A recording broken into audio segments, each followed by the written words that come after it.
சும்மா ஸ்டார்டிங்ல இருந்து எண்டு வரைக்கும் நம்ம நினைச்சே பார்க்க முடியாத அளவுக்கு ட்விஸ்ட் அண்ட் டர்ன்ஸோட இந்த கதை இருக்கும். சோ கதைக்குள்ள போகிறதுக்கு முன்னாடி இன்னைக்கு நம்ம பார்க்க போற படம் என்னன்னா 2010வது வருஷத்துல ரிலீஸ் ஆன தி எல்ஓசின்ற ஒரு கொரியன் கிரைம் த்ரில்லர் மூவியை தான் பார்க்க போறோம். கதையோடைய ஆரம்பத்திலேயே சைனால என்பியான்ன்ற ஒரு இடம் இருக்கு. அங்க சைனீஸை விடவே அதிகமா வாழ்றவங்க கொரியன்ஸ் தான். சோ சைனீஸ் சிவில் வாருக்கு அப்புறம் அங்க இருந்த கொரியன்ஸுக்கெல்லாம் சைனீஸ் சிட்டிசன்ஷிப்பும் கொடுத்து அவங்க சைனாலேயே வாழ ஆரம்பிக்கிறாங்க. சோ என்னதான் சிட்டிசன்ஷிப் கொடுத்தாலும் அவங்க கொரியன்ஸ் தானே, அதனாலேயே சைனீஸ் மக்களுக்கு அவங்கள பிடிக்காது. வேலை வாய்ப்பு எல்லாத்துலயுமே அந்த என்பியான்ல இருக்கிற கொரியன் மக்கள் பாதிக்கப்படுறாங்க. வேற வழி இல்லாததுனால அந்த மக்கள் எல்லோருமே தப்பான இல்லீகலான வேலைகளை செய்யறதுக்கு தள்ளப்படுறாங்க. இப்படிப்பட்ட இடத்துலதான் ஒரு டாக்ஸி டிரைவரா ஒருத்தர் இருக்காரு. அவரோட பேரு கு. குக்கு வந்து மேரேஜ் ஆகி அவருக்கு ஒரு குட்டி பாப்பாவும் இருக்கு. இப்ப அந்த பாப்பா வந்து குவோடைய அம்மா தான் பாத்துக்கிறாங்க. ஏன்னா நம்ம குவோட ஒய்ஃப் வந்து சவுத் கொரியாவுக்கு போயிருக்காங்க. ஏன்னா இந்த ஊர்ல வாழ்றது ரொம்ப கஷ்டம்ல, அதனால ஒரு வேலை கிடைச்சிருச்சுன்னு அவங்க சவுத் கொரியாவுக்கு போயிட்டாங்க. ஆனா போனவங்க என்ன ஆனாங்க, ஒரு போன் கால் இல்ல, ஒண்ணுமே தெரியல. வேலைக்கு தானே போயிருக்காங்க, மாசம் மாசம் பணம் கூட அனுப்புறது கிடையாது.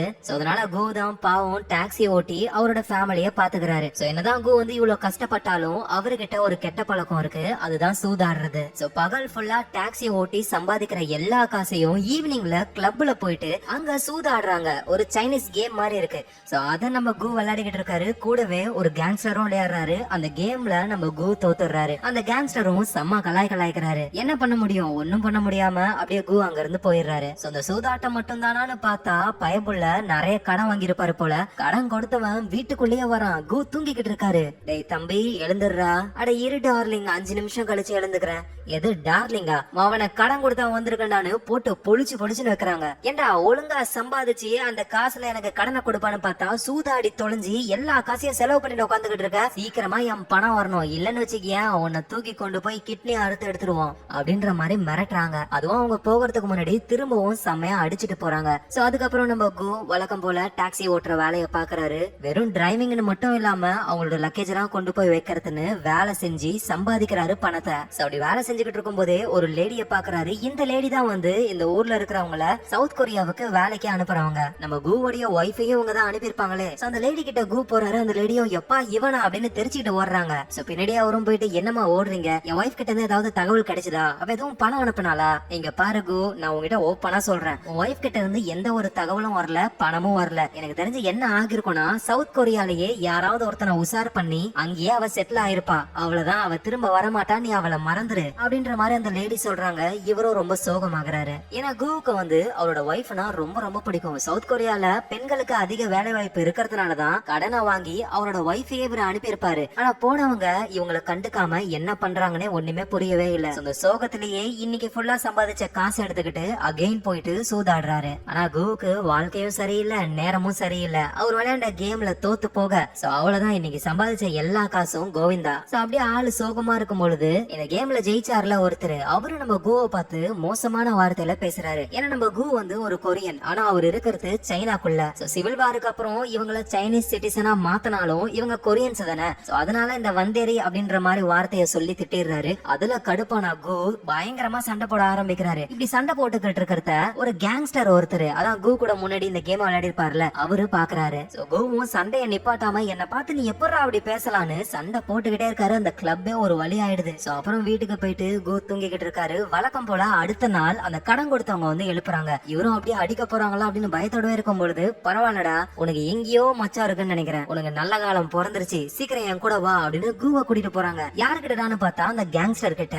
அந்த கேங்ஸ்டரும் குவை தனியா ஒரு வண்டியில உட்கார வச்சுக்கிட்டு, இங்க பாரு உன்னோட ஒய்ஃப் வந்து சவுத் கொரியாவுக்கு போயிருக்கா, ஆனா அவகிட்ட இருந்து எந்த ஒரு தகவலும் இல்ல, மேபி அவ வேற யாரையாவது கல்யாணம் பண்ணி அங்கேயே செட்டில் ஆயிருப்பா அப்படின்னு அந்த கேங்ஸ்டர் சொல்ல கடுப்பாகி இவர் எழுந்து வெளியே போக, டே ஒரு நிமிஷம் நில்றா, நான் முழுசா என்ன சொல்ல வரேன்றத கேட்டுட்டு அதுக்கப்புறமா நீ போ, உள்ளவா, அவ்வளவு கோவப்படுற, உன்னை என்கிட்ட கூட்டிட்டு வந்தானுங்கள அந்த 2 பேருக்கும் நீ $60,000 கடனை வச்சிருக்க, அந்த காசு எல்லாத்தையும் நான் அடைக்கிறேன், ஓகேவா? வெறும் 10 நாள் வேலை, எனக்காக நீ சவுத் கொரியாவுக்கு போகணும், அந்த வேலையை முடிக்கணும், திரும்ப வரணும், உன் கடன் எல்லாமே போயிடும், நீ சந்தோஷமா இருக்கலாம், என்ன சொல்ற? வெறும் 10 நாள்ல அவ்வளவு பணம் தருவீங்களா? அப்படி அது என்ன வேலை அப்படின்னு கு கேட்கும் போதுதான் அந்த கேங்ஸ்டரும், நான் சொல்ற சொல்ற ஒரு ஆளை நீ போட்டு தள்ளணும், என்னது கொலை பண்ணணுமா அப்படின்னு குவும் ஷாக் ஆகுறாரு. எங்க பாரு கு, இந்த வேலையை செய்யறதுக்கு நம்ம ஏரியால எவ்வளவு பேர் இருக்காங்கன்னு உனக்கே தெரியும். நேத்து நீ அந்த கிளப்ல சண்டை போட்டுக்கிட்டு இருந்ததை பார்த்தேன். பாவம், நீ கஷ்டப்படுறிய, உனக்கு ஹெல்ப் பண்ணலாமே தான் தோணுச்சு. உனக்கு ஓகேனா நாளைக்கு என் இடத்துல வந்து பாரு அப்படின்னு சொல்லிட்டு அந்த கேங்ஸ்டர் அங்க இருந்து போறாரு. நம்ம குவும் வீட்டுக்கு போயிட்டு யோசிச்சுக்கிட்டே இருக்காரு, இதை பண்ணலாமா வேணாமான்னு சொல்லி. நம்ம ஊறப்பட்ட கடனை வாங்கி வச்சிருக்கோம், தினமும் காலையில வந்து நம்மள அடிச்சு எழுப்புறானுங்க. அந்த கடன் தொழில இருந்து எஸ்கேப் ஆகணும்னா அதுக்கு நமக்கு பணம் வேணும். அந்த வேலையை ஒத்துக்கிட்டோம்னா பணத்துக்கு பணமும் கிடைக்கும். நம்ம ஒய்ஃப் சவுத் கொரியால தான் இருக்கா, அவளுக்கும் என்ன ஆச்சுன்னு நம்ம போய் பார்த்துட்டு வந்த மாதிரியும் இருக்கும் அப்படின்னு அடுத்த நாளே அந்த கேங்ஸ்டர் இருக்கிற இடத்துக்கு போயிட்டு இந்த வேலையை நான் பண்றேன் அப்படின்னு சொல்லி ஒத்துக்கிறாரு. உடனே கேங்ஸ்டரும் கு யார கொல்லணும், அவர் எந்த அட்ரஸ்ல இருப்பாரு அப்படின்ற விஷயத்தெல்லாம் கொடுத்து மனப்பாடம் பண்ண சொல்றாரு. நம்ம குவும் அந்த அட்ரஸ மனப்பாடம் பண்ண உடனேயுமே அதை எரிச்சிடுறாரு கேங்ஸ்டர். நல்லா ஞாபகம் வச்சுக்கோ கு, போற அவனை வாட்ச் பண்ற, கரெக்டான நேரம் பார்த்து அவனை போட்டு தள்ளுற, உனக்கு 10 நாள் தான் டைம். அந்த ஆளை போட்டு தள்ளினதுக்கு அப்புறம் அவன் கட்ட வரல மட்டும் கட் பண்ணி எடுத்துட்டு வா. அதோட இங்க பாரு பாஸ்புக், $57,000 ஆல்ரெடி போட்டுட்டேன். வேலையை முடிச்சுட்டு நீ வந்தனா பாஸ்வேர்டை உங்ககிட்ட சொல்லுவேன், இந்த பணம் உனக்கு தான். சரின்னு நம்ம கோவும் அந்த அட்ரஸ் நல்லா மனப்பாடம் பண்ணிட்டு அங்க இருந்து கிளம்ப ஆரம்பிக்கிறாரு. ஃபர்ஸ்ட் இவரு இந்த ஊருடைய ஹார்பருக்கு போகணும். அங்க இருந்து இல்லீகலா கப்பல் வழியா அவரு சவுத் கொரியாவுக்கு போகணும். கேங்ஸ்டர் ஆல்ரெடி எல்லாத்தையும் ஏற்பாடு பண்ணதுனால அழகா நம்ம குவை சவுத் கொரியாவுக்கு கொண்டு போறாங்க. அங்க ஒரு இடத்துல அவரை தங்க வைக்கிறாங்க. அடுத்த நாள் ஆகுது, நம்ம குவுக்கு சாப்பாடு எல்லாம் வாங்கி கொடுக்கறாங்க. அந்த கேங்ஸ்டருடைய ஆளு ஒருத்தர் அவரு கு கிட்ட, கேங்ஸ்டர் சொன்னது எல்லாமே ஞாபகம் இருக்குதானே, அட்ரஸ் ஞாபகம் இருக்கா? ஞாபகம் இருக்கு. அப்புறம் நீ திரும்ப ஊருக்கு போற போட்டு இன்னும் 10 நாள்ல இந்த இடத்துக்கு வரும். வேலையை நீ எப்ப முடிக்கிறியோ, ஆனா 10வது நாள் கரெக்டா அந்த இடத்துக்கு வந்துரு. அப்பதான் நீ உன் ஊருக்கு போய் சேர முடியும். சப்போஸ் லேட்டா வந்துட்டுன்னு வச்சுக்கிய, அவ்வளவுதான், இங்கேயே நீ வாழ வேண்டியதுதான். இந்த 10 நாள் நீ தங்கறதுக்கு திங்கறதுக்கு இந்த காசை வச்சுக்கோ அப்படின்னு காசை கொடுத்து அனுப்புறாங்க. கோவும் ஸ்ட்ரைட்டா அவருடைய டார்கெட் இருக்கிற இடத்துக்கு தான் போறாரு. அது ஒரு பெரிய அபார்ட்மெண்ட். கோவுக்கு அந்த டார்கெட்டுடைய முகமும் தெரியும். அதனால அவர் எப்ப வராரு அப்படின்ற டைமிங் எல்லாம் நோட் பண்றாரு. ஏன்னா எடுத்த உடனே உள்ள போயிட்டு கொலை பண்ணா ஈஸியா அவர் மாட்டிப்பாரு. அதனால டார்கெட் எப்ப உள்ள வருது, எப்ப வெளியே போகுது அப்படின்ற எல்லா விஷயத்தையும் நோட் பண்ண ஆரம்பிக்கிறாரு. ஆனா என்ன, ஒரு சரியான பேட்டர்னே இவருக்கு கிடைக்கவே மாட்டேங்குது. ஒரு தடவை ஆர்வ கோளாறுல கோ என்ன பண்றாருன்னா ஸ்ட்ரைட்டா உள்ள போயிடுறாரு, அந்த டார்கெட் இருக்காரா இல்லையான்னு தெரிஞ்சுக்கிறதுக்காக. இது நார்மலான அபார்ட்மெண்ட் மாதிரிலாம் கிடையாது, நல்லா செக்யூர் பண்ணி வச்சிருக்காங்க. ஒரு கேட் இருக்கு, அதை தாண்டி உள்ள போனாதான் மெயின் டோரே இருக்கு. அதோட மோஷன் சென்சார் லைட்டும் ஒன்னு இருக்கு. இது எல்லாத்தையும் கு பார்த்துட்டு அப்படியே அந்த அபார்ட்மெண்ட்ல இருந்து கீழே வரும்போதுதான் அங்க ஒருத்தர் இருக்காரு. அவருதான் ப்ரொஃபசர். நம்ம குவோடைய டார்கெட்டும் இவருதான். அந்த ப்ரொஃபசரும், யார் நீ, எங்க இருந்து வர?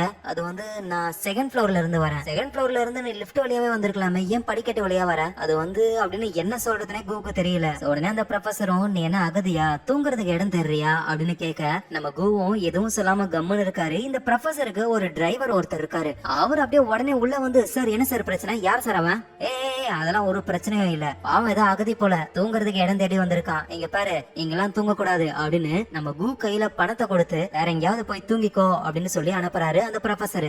குவும் எப்படியோ தப்பிச்சோம் அப்படின்னு அங்க இருந்து வந்துடுறாரு. பகல் டைம் ஃபுல்லாவே அந்த ப்ரொஃபசர் வீட்டுக்கு வரவே மாட்டாரு. நடு ராத்திரி டைம்ல தான் வராரு, கரெக்டா ஒரு 3:10க்கு. அந்த ப்ரொஃபசரை போட்டு தள்ளுறதுக்கு குறுக்க தடையா இருக்கிறது அந்த டிரைவர் தான். அந்த டிரைவர் ரொம்ப ஸ்ட்ராங்கா இருக்காரு, அவரை நம்ம எதிர்த்து சண்டை போடவே கூடாது. அந்த டிரைவரும் ப்ரொஃபசரை விட்டுட்டு ப்ரொஃபசர் மேல போயிட்டு அந்த மோஷன் சென்சார் லைட் இருக்கும்ல, ப்ரொஃபசர் கிராஸ் பண்ணி போனாதான் அது ஆன் ஆகி ஆஃப் ஆகும். அது ஆஃப் ஆனதுக்கு அப்புறம் தான் அந்த டிரைவர் கார் எடுத்துக்கிட்டு அங்க இருந்தே கிளம்புறாரு. இதெல்லாம் பார்த்துட்டு நம்ம குவும் ஒரு பிளான போடுறாரு. அந்த பிளான் அப்படியே நிஜமா நடக்கிற மாதிரியே பகல் டைம்ல ப்ரொஃபசர் இல்லாத டைம்ல அந்த அபார்ட்மெண்ட் குள்ள போறாரு. ப்ரொஃபசர் வரதுக்கு முன்னாடியே அந்த அபார்ட்மெண்ட்ல நம்ம கு ஒளிஞ்சிருக்கணும். ப்ரொஃபசர் உள்ள வந்த உடனேயுமே அவர் அப்படியே திறத்திக்கிட்டே போயிட்டு அவரோட வீட்டு வாசல்லயே வச்சு அவரை போட்டு தள்ளணும். ஆனா என்ன, கீழே டிரைவர் இருப்பாரு, லைட் ஆன் ஆகி ஆஃப் ஆனாதான் அவர் அங்க இருந்தே போவாரு. அதுக்காக கு என்ன பிளான் பண்றாருன்னா, ஒரு பேப்பரை எடுத்து உருட்டி அந்த மோஷன் சென்சார் லைட் மேல அடிக்க, யாரோ வந்துட்டு போயிருக்காங்க அப்படின்னு நினைச்சுக்கிட்டு அந்த லைட் ஆன் ஆகும், அப்புறம் ஆஃப் ஆகும். இத அந்த டிரைவர் பார்த்துட்டு ஓகே ப்ரொஃபசர் உள்ள போயிட்டாரு போலன்னு அவர் அங்க இருந்து போவாரு. அதுக்கப்புறமா நம்ம கு நைஸா வெளியே வந்துடலாம். அதுதான் பிளான். இப்படி இந்த சைடு பிளான போட்டுக்கிட்டு இருக்கும் போதே கு வந்து அவரோட ஒய்ஃபையும் தேட ஆரம்பிக்கிறாரு. ஒய்ஃப் வந்து கான்ட்ராக்டர் மூலியமா பணம் எல்லாம் கட்டி தான் லீகலா அவங்க சவுத் கொரியாவுக்கு வந்திருப்பாங்க. அதனால அவங்க வேலை செய்யற இடத்துக்கு போய் கேட்டு பார்த்தா அவங்க வேலை வேலையை விட்டு நின்னு 1 மாசத்துக்கு மேல ஆகுதான். ஆனா ஒரு வயசான ஆளு ஒருத்தர் வெள்ளை கலர் ட்ரக்ல ஃபிஷ் எல்லாம் டெலிவரி பண்ணுவாரு. அவரு கூட தான் ரொம்ப க்ளோஸா இருப்பாங்க அவங்க அப்படின்னு சொல்ல நம்ம கோவும் ஃபிஷ் மார்க்கெட்டுக்கு போயிட்டு, ஏன்னா அவர் ஃபிஷ் டெலிவரி பண்றாருல, அங்க இருக்கிறவங்களுக்கு தெரியும்னு அந்த ஒயிட் கலர் ட்ரக் ஆளு யாருன்னு கேட்டு கரெக்டா அவரையும் மீட் பண்றாரு. நைஸா பக்கத்துல போயிட்டு கு அவரோட ஒய்ஃபோட போட்டோவை காமிச்சு, இவளை உங்களுக்கு தெரியுமா அப்படின்னு கேட்க அந்த வயசானவர் ஒரு மாதிரி முழிக்கிறாரு, என்னமோ தப்பு பண்ண மாதிரி. நம்ம கு உடனே அவரை புடிச்சு செம்ம அடி அடிச்சு, அவ எங்க இருக்கா, அவ தங்கி இருக்கிற இடம் எங்க அப்படின்னு சொல்ல அந்த வயசான ட்ரக் டிரைவரும் இந்த இடத்துலதான் அவ தங்கி இருக்கான அட்ரஸ் சொல்றாரு. குவும் வேகமா அங்க போய் பார்த்தா அந்த ரூமே கலைஞ்சு போய் இருக்கு, என்னமோ சண்டை போட்ட மாதிரி எல்லா பொருளும் உடைஞ்சு கிடக்குது. நம்ம கோவுக்கும் அவரோட ஒய்ஃபுக்கும் ஒரு பொண்ணு பிறந்திருப்பால, அந்த பொண்ணுடைய போட்டோ எல்லாம் இருக்கு, உடைஞ்சு போயிருக்கு.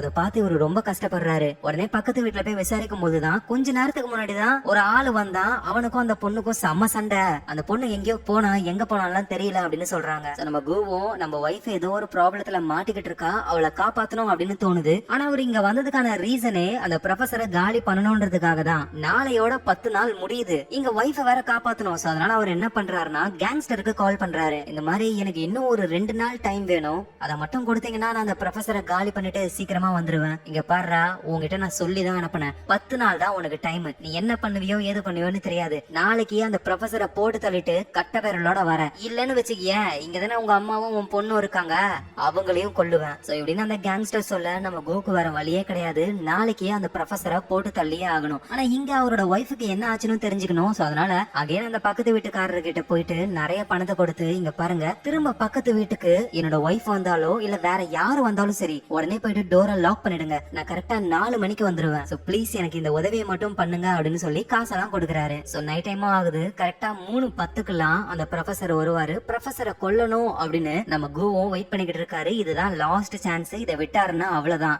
சரி ஓகே, அந்த ப்ரொஃபஸரை வரத்துக்குள்ள அந்த அபார்ட்மெண்ட்ல போய் நம்ம ஒளிஞ்சுக்கலாம் அப்படின்னு ஒரு ட்ரை பண்ணும்போது ஆல்ரெடி ஒரு 2 பேரும் உள்ள இருக்கானுங்க, ப்ரொஃபஸருக்காக வெயிட் பண்ற மாதிரி தெரியுது. அட யாரா இவனுங்க, நமக்கு முன்னாடி உள்ள வந்து வெயிட் பண்ணிக்கிட்டு இருக்கானுங்களேன்னு ஒரு குழம்பி போய் தூரமாவே நிக்கிறாரு. சோ ப்ரொஃபஸரும் ப்ரொஃபஸருடைய டிரைவரும் அந்த இடத்துக்கு வராங்க. ப்ரொஃபஸர் மட்டும் தான் அந்த அபார்ட்மெண்ட் குள்ள போறாரு, டிரைவர் வெயிட் பண்ணுவாரு. ஏன்னா அந்த லைட் வந்து ஆன் ஆகி ஆஃப் ஆகணும், அது வரைக்கும் ஆளு வெயிட் பண்ணுவாரு. சோ அப்படி ப்ரொஃபஸர் கீழே வெயிட் பண்ணிக்கிட்டு இருக்கும்போது மேல இருந்தானுங்களா அந்த 2 பேர், அவங்க ப்ரொஃபஸரை போட்டு தள்ள ஆரம்பிக்கிறாங்க. இத கீழே இருந்து நம்ம கூவம் பாக்குறாரு, என்னது நம்ம பண்ண வேண்டிய வேலையை வேற எவனும் 2 பேர் பண்றாங்கன்னு புரியல அவருக்கு. அந்த 2 பேர் ப்ரொஃபஸரை காலி பண்ண ட்ரை பண்றாங்க. ஆனா ப்ரொஃபஸர் வந்து அந்த 2 பேரையும் செம்மையா சமாளிக்கிறாரு. ஒருத்தனை அப்படியே பிடிச்சி ஜன்னல் வழியா தள்ளி விட அந்த ஆளு கண்ணாடியை உடைச்சுக்கிட்டு கீழே இருக்கிற கார்ல வந்து விழுறாரு. சோ டிரைவருக்கும் புரிய வருது நம்ம ப்ரொஃபஸர் ஆபத்துல இருக்காருன்னு. வேகமா ப்ரொஃபஸரை காப்பாத்த டிரைவரும் மேல போறாரு. இங்க நின்னுகிட்டு இருக்கிற நம்ம கூக்கு என்ன பண்றதுன்னு தெரியல. டிரைவர் மேல போயிருப்பான், கண்டிப்பா ப்ரொஃபஸரை காப்பாத்த வாய்ப்பு இருக்கு. சோ இதுதான் லாஸ்ட் டே, நம்ம எப்படியாவது அவனை கொன்னே ஆகணும்னு இவரும் பின்னாடியே அபார்ட்மெண்ட் குள்ள போய் பார்க்கும்போதுதான் ப்ரொஃபஸரை காப்பாத்த போன டிரைவர் இருக்காருல, அவரே அந்த ப்ரொஃபஸரை போட்டு தள்ளிக்கிட்டு இருக்காரு. அப்படின்னா அந்த ப்ரொஃபஸரை கொல்லணும்னு இன்னொரு டீம் பிளான் பண்ணிருக்கு போல. ப்ரொஃபஸருடைய டிரைவரே இப்போ ப்ரொஃபஸரை போட்டு தள்ளிட்டாரு. ஆனா என்ன, அந்த டிரைவர் இப்போ நம்ம கூவை பாத்துறாரு, கொலை பண்ணதையே பாத்துட்டாரு, சும்மா விடுவாரு அந்த டிரைவர். கூவையும் காலி பண்ண வர நம்ம கூவும் ஐயோ நான் ஜஸ்ட் கட்டவரலுக்காக தான் வந்தேன் அப்படின்னு சொல்லி அந்த டிரைவரை சமாளிக்க முடியாம சமாளிக்கிறாரு. ஒரு கட்டத்துல படிக்கட்டுல இருந்து தள்ளி விட அந்த டிரைவர் அப்படியே படிக்கட்டுல உருண்டு கீழே விழுந்து அவரும் காலி. சோ இப்ப அந்த ப்ரொஃபஸரை கொல்ல வந்த அந்த 2 ஆளு டிரைவர்னு எல்லாருமே இறந்து போய் கிடக்குறாங்க. சோ நம்ம கூ வந்து எப்படியோ அந்த ப்ரொஃபஸர் செத்தான், ஆதாரத்துக்கு கட்டவரல் நமக்கு வேணும்னு அந்த கட்டவரலை கட் பண்ணி எடுக்கலான்னு ட்ரை பண்ணும்போது மேல ஏதோ ஒரு சவுண்ட், யாரான்னு பார்த்தா இறந்து போன ப்ரொஃபஸரோட ஒய்ஃப். சோ இப்ப அவங்கள பொறுத்த வரைக்கும் நம்ம கூ தான் இந்த கொலைகளை பண்ணதே. சோ அதனால அவங்க கத்த ஆரம்பிக்கிறாங்க. அதோட கண்ணாடியை உடைச்சுக்கிட்டு ஒரு ஆளு கீழே வந்து விழுந்தாருல, சோ அந்த சவுண்ட கேட்டுட்டு பக்கத்து வீட்டுக்காரங்க எல்லாம் போலீஸ்க்கு கால் பண்ணிருப்பாங்க. சோ போலீஸும் வந்துருச்சு. இப்ப அந்த அபார்ட்மெண்ட் குள்ள போலீஸ் நுழைய ஆரம்பிக்கிறாங்க. கூக்கு என்ன பண்றதுன்னு தெரியல. இங்கே நின்னுகிட்டு இருந்தாருன்னா அவ்வளவுதான், போலீஸ் கிட்ட மாட்டிப்பாரு. சரி மேல இருந்து அப்படியே குதிச்சிடலாம் அப்படின்னு ஜன்னல் வழியா கீழே இருக்கிற போலீஸ் கார் மேல குதிச்சு அங்க இருந்து தெரிச்சுக்கிட்டு ஓடுறாரு ஆளு. சோ பின்னாடியே போலீஸும் திரத்திட்டு வர ட்ரை பண்றாங்க. ஆனா அவங்க கிட்ட இருந்து அவரு எஸ்கேப் ஆயிட்டாரு. ஆனா இருந்தாலும் கூ பாக்க எப்படி இருப்பாரு அப்படின்ற விஷயம்லாம் சிசிடிவி கேமரா மூலியமா வச்சுக்கிட்டு கூவை தேட ஆரம்பிக்கிறாங்க போலீஸ்லாம். ஆனா நம்ம கூவுக்கு கவலையே இல்ல, ஏன்னா அந்த ப்ரொஃபஸரை போட்டு தலையாச்சு, கட்டவரலையும் எடுத்தாச்சு. சோ அழகா போட் ஏறி இங்க இருந்து எஸ்கேப் ஆகலான்னு போட் இருக்கிற இடத்துக்கு போய் பார்த்தா அங்க ஃபுல்லா பில்டிங்ஸா இருக்கு. சரி ஓகேன்னு கேங்ஸ்டருடைய ஆளுக்கு கால் பண்ணா காலே போகவே மாட்டேங்குது. சோ இப்பதான் கூவும் புரிஞ்சுக்கிறாரு இது ஒரு டிராப். சோ நீ எனக்காக கொலை பண்ணணும், உனக்கு நிறைய பணம் தரேன் அப்படின்னு கூ கிட்ட சொல்லி கூவை சவுத் கொரியாவுக்கு அனுப்பி வேலை முடிஞ்சதுக்கு அப்புறம் கூவை அங்கேயே விடுறதுதான் பிளானே. சோ அது புரிஞ்சுக்கிற கூவும் செமையா டென்ஷன் ஆகுறாரு. அவருக்கு என்ன பண்றதுன்னு தெரியல. அட்லீஸ்ட் நம்ம ஒய்ஃபையாவது கண்டுபிடிப்போம் அப்படின்னு சொல்லி வேகமா அவரோட ஒய்ஃபை தேடி போக ஆரம்பிக்கிறாரு ஒரு பஸ்ல. அந்த பஸ் போய்கிட்டு இருக்கும் போதே ஒரு செக் போஸ்ட் கிட்ட நிக்குது, அங்க போலீஸ் எல்லாம் இருக்காங்க. போலீஸ் கிட்ட ஆல்ரெடி கொலகாரன் எப்படி இருப்பான், அதான் நம்ம கு எப்படி இருப்பாரு அப்படின்ற ஒரு விஷயம் தெரியும். சோ அதே மாதிரியே பஸ்குள்ள போறாங்க. குவும் மாட்டிக்கிறாரு. சோ போலீஸ்லாம் அவரை அரெஸ்ட் பண்ண ட்ரை பண்றாங்க. குவும் போலீஸ் கிட்ட இருந்து எஸ்கேப் ஆகலாம்னு ட்ரை பண்றாரு. போலீஸ பொறுத்த வரைக்கும் குவா உயிரோட பிடிக்கணும்னு நினைக்கிறாங்க. ஆனா கு வந்து போலீஸோட கண்ணையே பிடுங்கலான்னு ட்ரை பண்றாரா. அப்ப தூரத்துல இருந்த ஒரு போலீஸ் நம்ம குவ சொல்றேன்னு சொல்லி கு பக்கத்துல இருந்த போலீஸ ஷூட் பண்ண அவர் அங்கேயே காலி. இந்த கேப்ல குவும் வேகமா ஓட ஆரம்பிக்கிறாரு. இப்ப பழி ஃபுல்லாவே நம்ம கு மேலதான் வருது. போலீஸையும் காலி பண்ணிட்டாரு அப்படின்னு சொல்லி. சோ காடு மாதிரி இருக்கிற ஒரு இடத்துல கு உள்ள புகுந்து ஓட ஆரம்பிக்கிறாரு. அந்த போலீஸும் டிபார்ட்மெண்ட்டுக்கு தகவலை சொல்ல நிறைய போலீஸ் குவை தேட ஆரம்பிக்கிறாங்க. சோ இப்படி இங்க இந்த விஷயங்கள் நடந்துகிட்டு இருக்க ஒரு பிசினஸ் மேன் ஒருத்தர் அவருடைய ஆளு தகவலை சொல்றாரு. சார், அந்த ப்ரொஃபசரை காலி பண்ணலாம்னு சொல்லி நம்ம ஆளுங்களை அனுப்பணும்ல. ப்ரொஃபசர் செத்து போயிட்டான், ஆனா நம்ம அனுப்பின ஆளுங்களும் இறந்து போயிட்டாங்க. அப்படின்னா மூணாவதா வேற ஒருத்தன் வந்திருக்கான், நம்ம ஆளுங்களை கொன்னு இருக்கான். சோ நம்மளோட பிளான் வேற யாருக்கும் தெரிஞ்சிருக்கு. இதனால ப்ராப்ளம் நமக்கு வர வாய்ப்பு இருக்குன்னு சொல்றாரு. ஆக்சுவலா இந்த பிசினஸ் மேன் இருக்காருல்ல, இவரும் இறந்து போன ப்ரொஃபசரும் ஃப்ரெண்ட்ஸ் தான், பிசினஸ் பார்ட்னர்ஸ் மாதிரி தான். ஆனா இருந்தாலும் இந்த பிசினஸ் மேன் ப்ரொஃபசரை போட்டு தள்ளுறதுக்கு ஆளை அனுப்பியிருக்காரு. குறுக்க நம்ம கு வந்ததுனால ஒரு குழப்பம் கிரியேட் ஆயிடுச்சு. அந்த பிசினஸ் மேனுக்கும் பயம். ஏன்னா இவர் கொலை பண்ண விஷயம் வேற யாருக்கும் தெரிஞ்சதுனாலதான் மூணாவது ஒரு ஆளு குறுக்க வந்திருக்கான். சோ அது யாரு அப்படின்னு கண்டுபிடிக்கணும்னு களத்துல இறங்குறாரு பிசினஸ் மேனு. சோ போலீஸ்காரங்களாம் வந்து கொலை பண்ணது கண்டிப்பா ஒரு அகதியா இருக்கலாம் அப்படின்ற மாதிரி சொல்றாங்களா. அத பிசினஸ் மேன் தெரிஞ்சுக்கிட்டு கொலை பண்ணவன் கொரியன்னு சொல்றாங்க, ஆனா அவன் அகதிகள்னு சொல்றாங்க. அப்படின்னா அவன் சைனீஸ் கொரியனா இருக்கான். சைனீஸ் கொரியன்ல இருந்து நிறைய இல்லீகலான ஆட்கள்லாம் சவுத் கொரியாவுக்கு வந்துகிட்டு இருக்காங்க. அப்படி அவங்கள இல்லீகலா வர வைக்கிற அந்த குரூப்பை நம்ம கண்டுபிடிக்கணும். அவங்க மூலியமா தான் இவனை நம்மளால கண்டுபிடிக்க முடியும்னு பிசினஸ் மேன் அவரோட ஆள் கிட்ட சொல்றாரு. சோ அவங்களும் சவுத் கொரியாவுக்கு அகதிகளை இல்லீகலா கொண்டு வர எல்லா புரோக்கர்ஸையும் பிடிக்கிறாங்க, செம்ம அடி அடிக்கிறாங்க. சோ அப்பதான் இவங்களுக்கு ஒரு விஷயமே தெரிய வருது. ஒரு இல்லீகலான விஷயத்துக்காக அகதிகளை இந்த இடத்துக்கு கொண்டு வரது மட்டும்தான் இவங்களுடைய வேலை. ஆனா உண்மையிலேயே அந்த அகதிகளை அனுப்புறது வந்து வேற ஒருத்தன் தான். கொரியால அந்த மாதிரி ஆட்கள் இல்லவே இல்ல. நம்ம தேடிக்கிட்டு இருக்கிறவன் ஒரு சைனீஸ் கொரியன்றதுனால அந்த ஏரியால ஒரு கேங்ஸ்டர் இருக்கான். மேபி அவன் தான் இந்த கொலைகாரனை அனுப்பி இருக்கணும் அப்படின்னு சொல்லி இவங்க பிளான போடுறாங்க. உடனே அந்த பிசினஸ் மேனும் என்ன பண்ணுவெல்லாம் தெரியாது, அந்த கேங்ஸ்டரை அவனோட ஏரியாலேயே போய் போடுறீங்க அப்படின்னு சொல்லி ஆர்டர் போட சைனால இருக்கிற அந்த கேங்ஸ்டரை போட்டு தள்ளுறதுக்கு பிசினஸ் மேனுடைய ஆளுங்களும் போறாங்க. சோ இந்த நேரத்துல நம்ம கு இருக்காருல, அவரோட உடம்புல புல்லட் காயெல்லாம் பட்டிருக்கு, காட்டுக்குள்ள இருக்காரு. சோ வேகமா நம்ம தப்பிச்சு போகணும் அப்படின்னு சொல்லி முதல்ல ஒரு சவுத் கொரியாவுக்கு வரும்பொழுது ஒரு இடத்துல தங்க வச்சு சாப்பாடு எல்லாம் போட்டிருப்பாங்கல்ல, அந்த இடத்துக்கு போலான்னு வேகமா அங்க போறாரு. பார்த்தா அங்க ஒரு பயபுலையும் காணோம். சரின்னு அங்க இருக்கிற சாப்பாடெல்லாம் எடுத்து சாப்பிட ஆரம்பிக்கிறாரு. அப்ப டிவில ஒரு நியூஸ் ஓடுது, ஏதோ ஒரு சைக்கோ கொலைகாரன் ஒரு பொண்ணை கொடூரமா கொலை பண்ணிருக்கான் போல, யார் என்னன்னு தெரியல. அந்த விஷயங்கள் எல்லாம் பார்த்துட்டு கு அங்கே இருக்கும்போதுதான் கேங்ஸ்டருடைய ஆளு 10 நாள்ல போட்டு கிளம்பிடுன்னு சொன்னார்ல, அவரை நம்ம கு பாத்துறாரு. இழுத்து புடிச்சு செம்ம அடி அடிச்சு என்ன டிராப்ல மாட்ட வச்சிட்டீங்களே, ஏன் இந்த மாதிரி பண்ணீங்க, இங்க பாரு இது எல்லாமே கேங்ஸ்டருடைய பிளான், நான் ஜஸ்ட் புரோக்கர், அவர் சொல்ற வேலையை செய்வேன் அவ்வளவுதான். உடனே குவும் அந்த ஆளை அங்கேயே கட்டி போட்டுட்டு நான் என்னோட ஊருக்கே திரும்ப போகணும், அதுக்கு ஒரு போட்டை ஏற்பாடு பண்ணி கொடு அப்படின்னு சொல்லி போன் பண்ணி எல்லாம் கொடுக்கறாரு. உயிர் பயத்துல அந்த பர்சனும் போன் பண்ணி உன்னோட போட் ரெடியா இருக்கு, நீ சீக்கிரமாவே போகலாம் அப்படின்னு சொல்ல நம்ம குவும் வெயிட் பண்ண ஆரம்பிக்கிறாரு அதே இடத்துல. அப்பதான் ஒரு நியூஸ் வருது, நம்ம குவோடைய ஒய்ஃப கூட ரொம்ப க்ளோஸா ஒருத்தர் இருப்பாருன்னு சொல்லுவாங்கல்ல, அதான் அந்த வயசான ட்ரக் டிரைவர். அவரு நியூஸ்ல வராரு. அவரு ஒரு சைக்கோ கொலைகாரனா. இவரு தான் ஏதோ ஒரு பொண்ணு கொடூரமா கொலை பண்ணிருக்காரு. இந்த நியூஸ பார்த்த உடனே குவுக்கு ஒரு விஷயம் தோணுது, ஒருவேளை இவன் கொலை பண்ணது நம்ம ஒய்ஃபா இருக்குமோ அப்படின்னு. இந்த நேரத்துல அந்த பிசினஸ் மேனுடைய ஆளுங்க எல்லாருமே கேங்ஸ்டரை போட்டு தள்ளுறதுக்கு போறாங்க. கேங்ஸ்டருடைய ஆளுங்களையும் காலி பண்றாங்க. ஆனா கேங்ஸ்டர் மட்டும் பிசினஸ் மேனுடைய ஆளுங்க எல்லாரையுமே காலி பண்ணி கடைசியா ஒருத்தங்கிட்ட என்ன போட சொல்லி உன்னை அனுப்புறது யாரா, சவுத் கொரியால இருக்கிற ஒரு பிசினஸ் மேன் தான், நாங்க பிளான் பண்ணி ஒருத்தனை கொல்லலான்னு ட்ரை பண்ணோம், ஆனா அங்க உங்க ஆளு மூணாவதா ஒருத்தன் வந்து எல்லா பிளானையும் சொதப்பிட்டான். எங்க பிசினஸ் மேன் மாட்டிக்க போறாருன்னு பயத்துலதான் உங்களை போட சொல்லி ஆளுங்களை அனுப்பியிருக்காரு. நம்ம கேங்ஸ்டரும் புரிஞ்சுக்கிறாரு இது எல்லாமே ஜஸ்ட் ஒரு மிஸ் அண்டர்ஸ்டாண்டிங் தான். ஸ்ட்ரைட்டாவே போயிட்டு அந்த பிசினஸ் மேனை மீட் பண்ணலான்னு இவரு சவுத் கொரியாவுக்கு போறாரு. அங்க அந்த பிசினஸ் மேனையும் மீட் பண்றாரு. இங்க பாரு, நீ பண்ற வேலையும் நான் பண்ற வேலையும் கிட்டத்தட்ட ஒண்ணுதான், ஜஸ்ட் ஒரு சின்ன மிஸ் அண்டர்ஸ்டாண்டிங் ஆகி போச்சு அவ்வளவுதான். தேவையில்லாம நீ என்ன கொல்ல ஆளுங்களை எல்லாம் அனுப்பி உன் ஆளுங்களை நான் கொல்ல வேண்டியதா போயிடுச்சு. அந்த விஷயத்தை இதோட முடிச்சுக்கலாம், என்ன பண்ணலாம்னு சொல்லு. அந்த பிசினஸ் மேனும் நாங்க கொலை பண்ணத நீ அனுப்புன அந்த அகதி பாத்துட்டான், அதனால அவன் எனக்கு சாகணும் அவ்வளவுதானே, நீ ஒன்னும் கவலைப்படாத, அவனை அனுப்புனதே நான் தான், நானே அவனை கண்டுபிடிச்சு போடுறேன். இதுக்கு மேல நமக்குள்ள எந்த ஒரு பிரச்சனையும் இல்லன்னு நம்ம கேங்ஸ்டரும் பிசினஸ் மேனும் ஹேண்ட் ஷேக் பண்ணி அங்க இருந்து போறாங்க.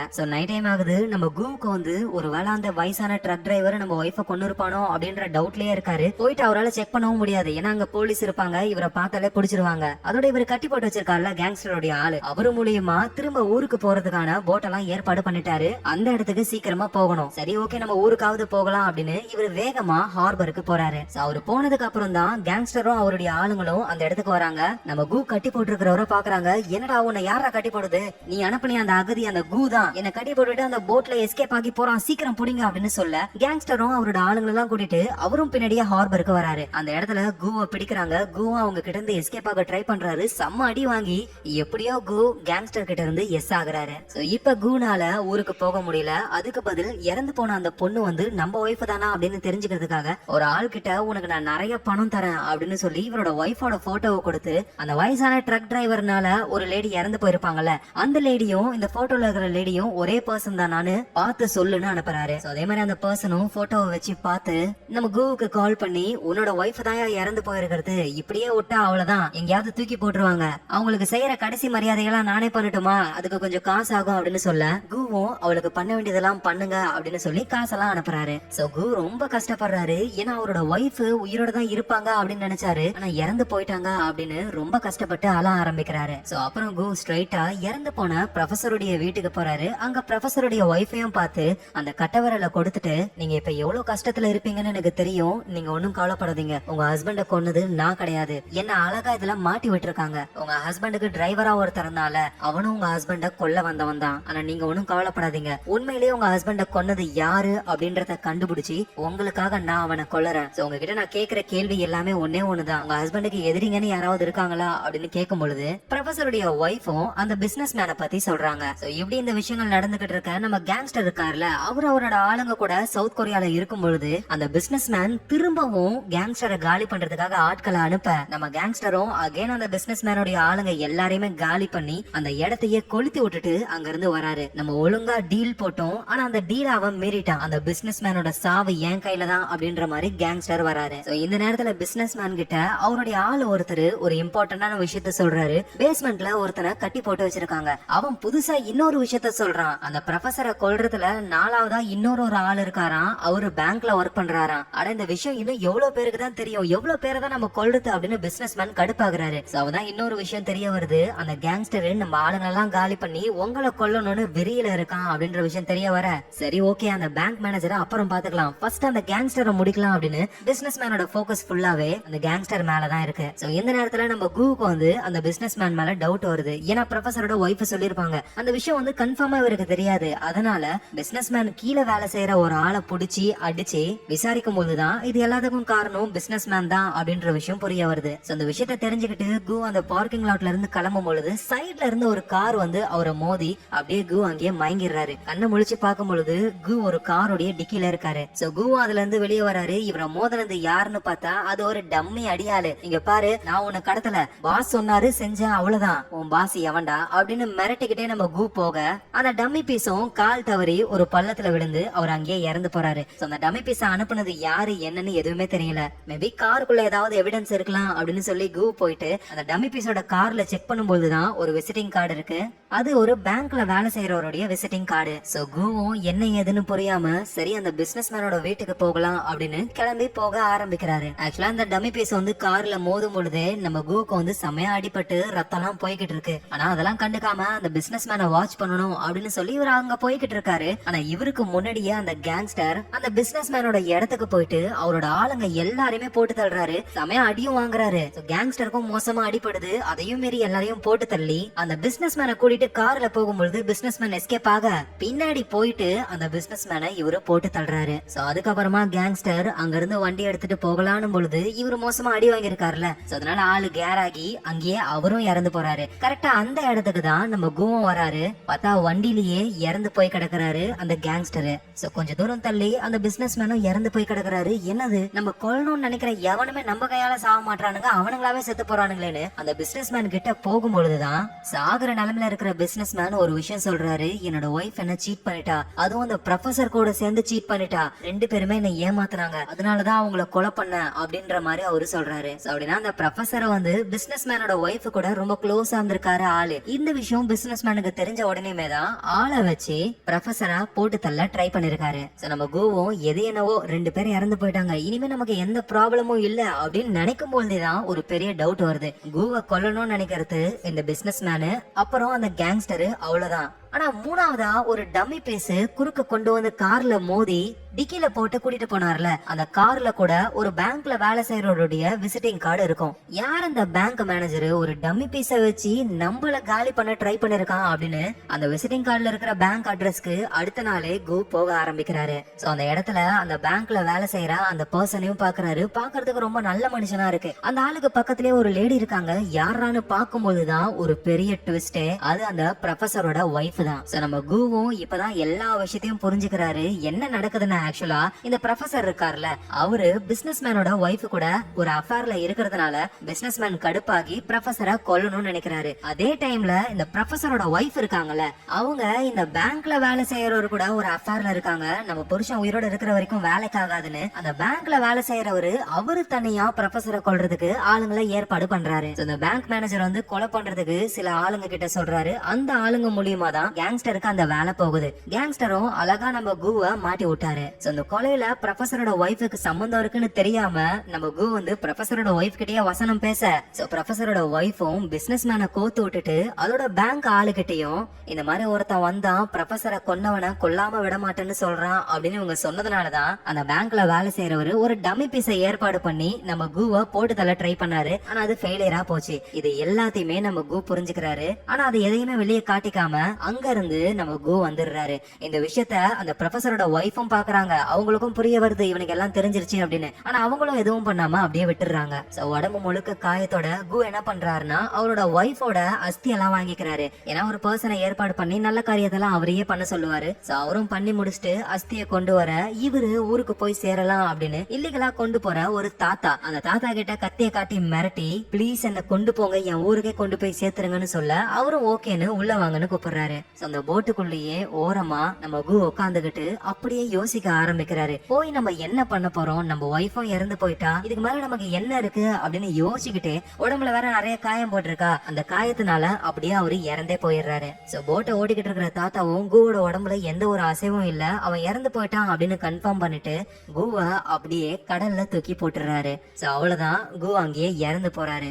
இந்த நேரத்துல குவோடைய ஊர்ல அதாவது சைனாவுல ட்ரெயின்ல இருந்து ஒரு லேடி இறங்குறாங்க. யாரான்னு பார்த்தா அது குவோட ஒய்ஃப். அகைன் ஒரு பெரிய ட்விஸ்ட், அவங்க இறந்தெல்லாம் போகல, உயிரோட தான் இருக்காங்களே. ஆனா அப்புறம் அதுக்காக ஒரு ஆளு உங்க ஒய்ஃப் இறந்து போயிட்டாங்கன்னு சொல்லணும்? எல்லாமே காசுக்காக தான். ஆக்சுவலா அங்க இறந்து போனது வேற ஏதோ ஒரு பொண்ணு. பட் ஆனா அது உன்னோட ஒய்ஃப் தான் இறந்து போயிட்டா அப்படின்னு சொன்னா ஃபியூனரல் எல்லாம் பண்ணி அதுக்கெல்லாம் தனியா காசு வாங்கலாம்ல. அதுக்காக அந்த பர்சன் பொய் சொல்லிருக்காரு. அது தெரியாம நம்ம குவோன் நம்பி காசை கொடுத்து ஏதோ ஒரு பொண்ணுடைய அஸ்தியை வாங்கிக்கிட்டு நம்ம ஒய்ஃப் தான் இறந்து போயிட்டா அப்படின்னு நினைச்சு இவரும் அந்த கஷ்டத்திலேயே இறந்து போயிட்டாரு. இங்க குவோட ஒய்ஃப் நம்ம ஹஸ்பண்ட் நமக்காக கடன் வாங்கி இந்த மாதிரி சவுத் கொரியாவுக்கு வந்து இவ்வளவு கஷ்டப்பட்டு இறந்து போயிருக்காருன்னு எதுவுமே தெரியாம ஊருக்கு அவங்க வந்து சேர்றாங்க. அதுக்கப்புறம் அவங்க வாழ்க்கைய அவங்க பார்க்க போறாங்க. இந்த இடத்துலயே தி எல்லோ சீன்ற இந்த படம்